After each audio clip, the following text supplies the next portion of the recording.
Вечер добрый, друзья-подписчики. С вами Успех Авто. Сегодня разбираем известную проблему Kia Optima — стук рулевого вала. В общем, надо снимать рулевую колонку в сборе. На ней находится электрический мотор. Прикручивается на 3 болтах. Раз, два, три под звезду на 30.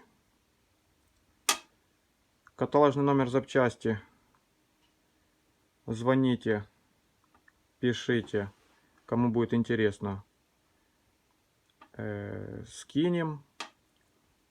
В общем, выглядит новая звезда оригинальная, пришла вот такая вот. Произошло со старой вот такое вот. В общем, это и есть вся проблема. На машине 2 раза ремонтировали рейку, меняли кучу всего. В общем, проблему нашли. Как видите, даже не пришлось снимать руль. Звоните, пишите.